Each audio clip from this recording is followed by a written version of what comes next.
Good day mga inventors! So welcome sa LX Hub. So today ay dumating ng ating bagong motor driver na BTS 7960. So ito ang ating gagamitin ngayong motor driver para sa ating Sumobot version 3. Kasi nagpalit din nga tayo ng motor na SGM 25370.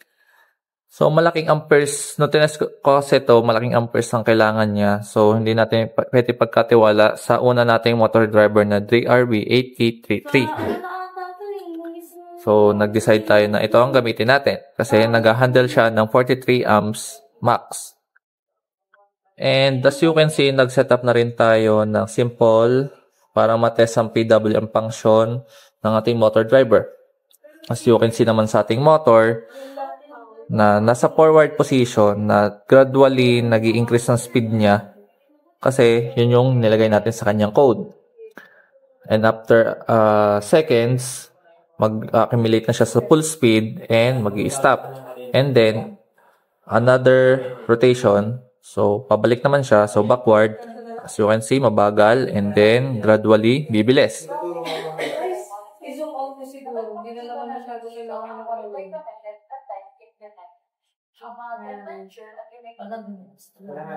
So, working ang ating motor driver.